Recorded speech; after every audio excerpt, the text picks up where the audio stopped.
ইনসান শব্দটির মূল শব্দগুলোর মধ্যে একটি হলো নাসিয়া। তো এই কথাটার একটা তাৎপর্য এমন হতে পারে যে, ও ভুলোমনা মানুষেরা, তোমরা কোত্থেকে এসেছো, তোমরা ভুলে গিয়েছো। তোমরা ভুলে গিয়েছো কোথায় তোমাদের গন্তব্য, অথচ আকাশ ভুলে যায়নি, পৃথিবী ভুলে যায়নি, তোমরাই ভুলে গিয়েছো। তাহলে ইনসান শব্দটা থেকেও আমরা নিসিয়ান বা মানুষের ভুলে যাওয়ার প্রবণতা সম্পর্কে ধারণা পাই।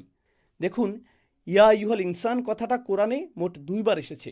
এই সিরিজেরই 2টো সূরা এসেছে। এই সূরাতে আমরা পেয়েছি ইয়া আইয়ুহাল ইনসানু ইন্নাকা কাদিহ, আর এর আগে আমরা পড়েছিলাম ইয়া আইয়ুহাল ইনসান মা গররাকা বিরব্বিকাল কারীম। হে মানবজাতি, কিসে তোমাকে তোমার মহান রবের ব্যাপারে বিভ্রান্ত করেছে? কোন সে শক্তি যা তোমাকে ধোকায় ফেলেছে? আমরা ইতিপূর্বে এটা পড়েছি। আর এখানে আমরা ইয়া আইয়ুহাল ইনসান এর অপর বর্ণনাটা পাই। দেখুন, বর্ণনা ভঙ্গির দিক থেকেও সূরা দুটি পরস্পর সম্পৃক্ত। ইন্নাকা কাদিহ, তুমি নিযুক্ত থাকো, তুমি সক্রিয়ভাবে নিযুক্ত থাকো, এটা ইসমে ফাইল। তাই এখানে সক্রিয়ভাবে নিযুক্ত থাকা বোঝানো হচ্ছে। তুমি কঠোর পরিশ্রমে সক্রিয়ভাবে নিযুক্ত থাকো, তুমি সক্রিয়ভাবে কঠোর পরিশ্রম করে থাকো। সামনে আগানোর আগে আমরা এখানে কি বলা হচ্ছে সেটা একটু বোঝার চেষ্টা করি। দেখুন, কোরআনের অন্যত্র আল্লাহ বলছেন লাকাদ খলাকনাল ইনসানা ফি কাবাদ, নিঃসন্দেহে আমরা মানুষকে কষ্টের মধ্যে সৃষ্টি করেছি। মানুষের সমগ্র জীবনের একটা বাস্তব সত্য হলো কোনো কিছুর জন্য জোর প্রচেষ্টা চালানো, কোনো কিছুর জন্য কঠোর চেষ্টা করা। আপনার পুরো জীবনকে মনে করুন বাইরে বের হওয়ার কোনো রাস্তার মতো বা কোনো বড় সড়কের মাইলফলকের মতো। কেমন? আপনার গ্যাস ফুরিয়ে গেছে, আপনাকে গ্যাস স্টেশনে গিয়ে গ্যাস নিতে হবে এবং এরপর আপনাকে পরবর্তী মাইলফলকে যেতে হবে। গন্তব্য অনেক দূরের কথা, আপনি বরং একের পর এক মাইলফলক পাড়ি দেওয়ার চিন্তা করেন, তাই না? আপনি কোনো লম্বা ভ্রমণে থাকলেও কিন্তু প্রতিটা মাইলফলকে আপনি থামেন। তো একটা ছোট্ট শিশুর একমাত্র মাইলফলক হলো কখন আমার বাবা মা আমাকে ওই খেলনাটা কিনে দেবে, ঠিক না? আমি কখন ওটা দিয়ে খেলতে পারবো, ওই খেলাটার জন্য আমি কত দিন অপেক্ষা করছি, ওরা এখনও আমাকে সেটা কিনে দেয়নি। অথবা কখন গ্রীষ্মের ছুটি আসবে তাই না? যেহেতু 2 সপ্তাহের মধ্যে গ্রীষ্মের ছুটি আসতে চলছে, এর জন্য মানুষ অপেক্ষায় থাকে। এটাও একটা মাইলফলক যার জন্য মানুষ অপেক্ষা করে থাকে। আপনি আরেকটু বড় হলে তখন ভাবেন কখন আমি গ্র্যাজুয়েশন শেষ করব। আরও বড় হলে ভাবেন কখন আমি বিয়ে করব, ঠিক না? বাচ্চা কখন হবে, কখন আমরা বাসায় উঠব, নতুন চাকরিটা কখন পাব, আরেকটা দোকান কখন দিতে পারবো, কখন কখন কখন কখন। এগুলো সব এক একটা মাইলফলক, এক একটা পর্যায়, এবং প্রত্যেকটা পর্যায়ের জন্য আপনি কঠোর পরিশ্রম করেন। বলতে গেলে আপনি কাজটাতে ডুবে থাকেন। বিশেষ করে বর্তমানে যারা প্রযুক্তিগত কাজে আছেন তাদের সাথে এটা বেশি হয়। আপনারা জানেন আমি প্রযুক্তিগত কাজের সাথে আছি। ধরুন কোনো একটা প্রজেক্ট জমা দেওয়ার শেষ তারিখ আসছে সামনে, সেই তারিখের আগ পর্যন্ত আপনি ঠিকই নামাজ পড়ছেন, খাচ্ছেন, আপনি গাড়ি চালাচ্ছেন, কিন্তু আপনার মাথায় শুধু ঘুরছে শেষ তারিখ। আপনি প্রজেক্ট নিয়েই ভাবতে থাকেন, আপনার মাথায় ঘুরতে থাকে হায় আল্লাহ, ওই লাইনটা তো বাদ পড়ে গেল, অথবা ওদেরকে কল করি, ওদের ওই লাইনটা বাদ পড়েছে। যাই হোক, মাথায় এসব চিন্তা ঘুরপাক খায়। এখন ইন্নাকা কাদিহ, আসুন আল্লাহ কোন দৃষ্টিকোণ থেকে কথাটা বলেছেন তা বোঝার চেষ্টা করি। প্রথমত, يا أيها الإنسان المراد جنس الإنسان فيشمل المؤمن والكافر. প্রথম যে বিষয়টা আমরা সালাফদের কাছ থেকে জানতে পারি, হে মানবজাতি বলতে এখানে সকল মানুষকে বোঝানো হয়েছে। সকল মানুষ, সে বিশ্বাসী হোক বা অবিশ্বাসী হোক, সকলকে উদ্দেশ্য করে এটা বলা হচ্ছে। তাহলে এখানে শুধুমাত্র মুসলিমদেরকে উদ্দেশ্য করে বলা হচ্ছে না, বরং হে মানবজাতি, নিঃসন্দেহে তোমরা প্রত্যেকে কঠোর পরিশ্রমে নিযুক্ত আছো। চলুন দেখি এখানে কি ধরনের কঠোর পরিশ্রমের কথা বলা হচ্ছে। প্রথমত শব্দটি সম্পর্কে আশ-শাওকানি রাহমাহুল্লাহ বলেছেন, القدح في كلام العرب السعي في الشيء بجهد من غير فرق بين أن يكون ذلك الشيء خيرا أو شرا. যে কোনো কিছুর জন্য চেষ্টা সাধনা করা এবং জিনিসটা ভালো বা খারাপ যাই হোক না কেন, এর জন্য কঠোর প্রচেষ্টা চালানো। আপনি এটার পেছনে সর্বক্ষণ ব্যস্ত থাকেন, আপনাকে যেন এটা করতেই হবে। কাজটা ভালো নাকি খারাপ আপনি এর তোয়াক্কা করেন না। তাহলে কোনো একটা কাজ খারাপ বা ভালো হতে হবে এমন কোনো কথা নেই, যে কোনো ধরনের কাজ হতে পারে। এরপর আমরা পাই জুহদিন নাফসি ফিল আমল ওয়াল কাদহি ফিহি। আমরা জামাকশারির আল কোরআনের ভাষাগত তাফসির এটা পাই। তিনি বলছেন, মানুষ যে কাজটাতে মগ্ন হয়ে কঠোর পরিশ্রম করে এবং তারা ততক্ষণ পর্যন্ত কাজটায় ডুবে থাকে যতক্ষণ পর্যন্ত না তাদের শরীর একেবারে পরিশ্রান্ত হয়ে পড়ে। তাদের কাঙ্ক্ষিত কাজটা করতে গিয়ে তারা ক্লান্ত শ্রান্ত হয়ে যায়। এখন খেয়াল করুন, আমরা যখন কোনো কাজে কঠোর পরিশ্রম করি আমাদের একটা লক্ষ্য থাকে। কিন্তু এখানে আল্লাহ আমাদের জন্য ভিন্ন একটা লক্ষ্যের কথা বলছেন। তিনি বলছেন, ইলা রব্বিকা ইন্নাকা কাদিহুন ইলা রব্বিকা কাদহান। আপনি আপনার কাজে সক্রিয়ভাবে এবং সাংঘাতিক রকম ব্যস্ত থাকেন। রাত দিন এক করে বিরতিহীন ছুটে চলেন। ব্যস্ততা, ব্যস্ততা, ব্যস্ততা। আপনি একজনকে জিজ্ঞেস করেন, কি খবর, কেমন আছো? আলহামদুলিল্লাহ। তোমার কাজ কেমন চলছে? আর বলো না, অনেক কাজ, ব্যস্ত আর ব্যস্ত, তাই না? সবখানে একই অবস্থা। আরে কি খবর তোমার? এই তো এখানে এটা চলছে, তারপর ওইখানে সেটা চলছে, আবার ওই প্রজেক্টটা শেষ করতে হবে। তারপর ২০ মিনিট ধরে আপনি ওই মানুষটাকে আপনার যে প্রজেক্টটা শেষ করতে হবে সেটা সম্পর্কে বলতে থাকেন।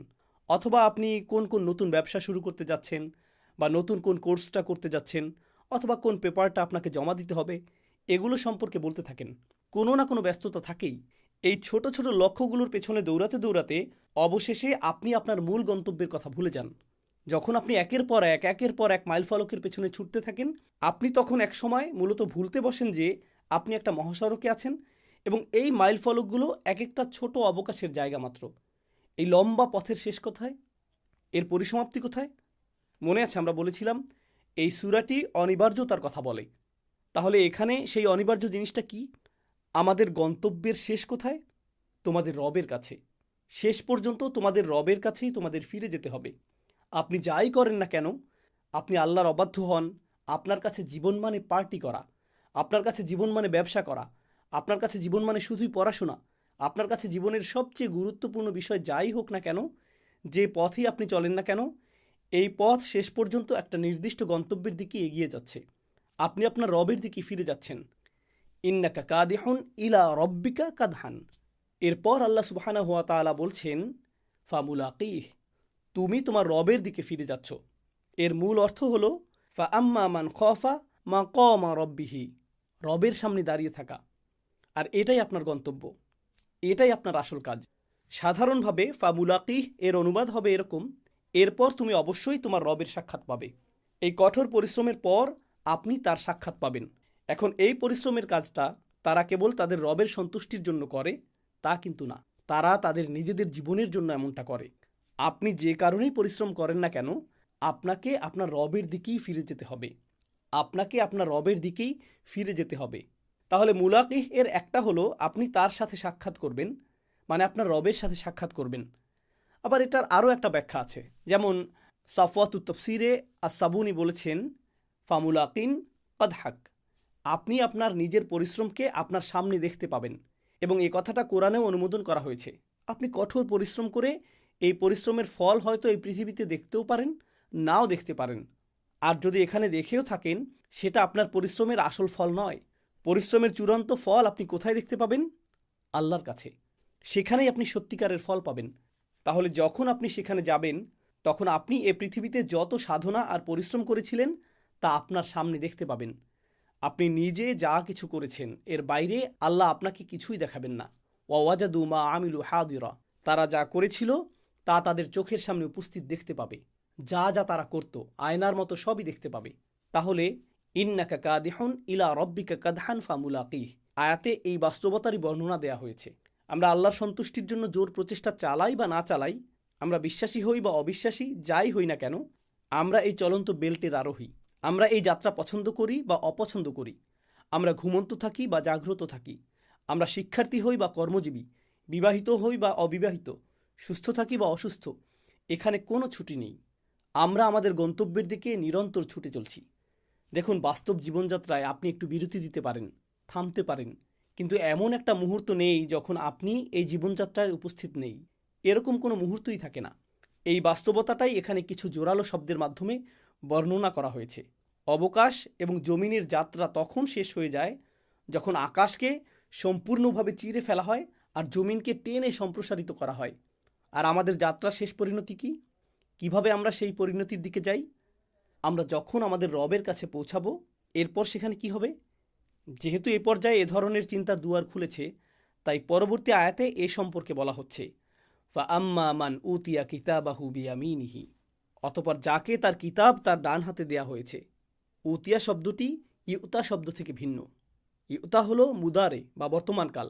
অনুবাদটা আসলে হবার কথা ছিল এরকম, অতঃপর যাকে তার কিতাব তার ডান হাতে দেওয়া হবে, যাকে কিতাব দেয়া হবে। কিন্তু এখানে বলা হচ্ছে যাকে তার কিতাব দেয়া হয়েছে। প্রসঙ্গত আরবি ভাষায় এই শব্দটা সমসাময়িক শ্রোতাদের জন্য বেশ গোলমেলে মনে হতে পারে, কিন্তু আপনি যদি প্রাচীন আরবি ভাষার একজন সিরিয়াস ছাত্র বা অন্ততপক্ষে কিছুটা হলেও এর মূল্যায়ন করতে পারেন, তাহলেই বুঝতে পারবেন প্রাচীন আরবি ভাষার অতীত এবং বর্তমানকালের ধারণা আমাদের জার্মান, স্প্যানিশ, ইংরেজি, এমনকি উর্দু বা ফার্সির অতীত বর্তমানকালের ধারণার মতো নয়। অতীতকাল মূলত নিশ্চয়তা প্রকাশ করার একটা মাধ্যম। এর মাধ্যমে আপনি নিশ্চয়তা প্রকাশ করতে পারেন। দেখুন, অতীতকালের চেয়ে নিশ্চিত আর কোনো কিছুই নেই। তাহলে নিশ্চিতভাবেই যার কিতাব তার ডান হাতে দেয়া হয়েছে। এখন কোন কিতাবের কথা বলা হচ্ছে? বিগত সূরায় আমরা কোন কিতাবের উল্লেখ পেয়েছিলাম?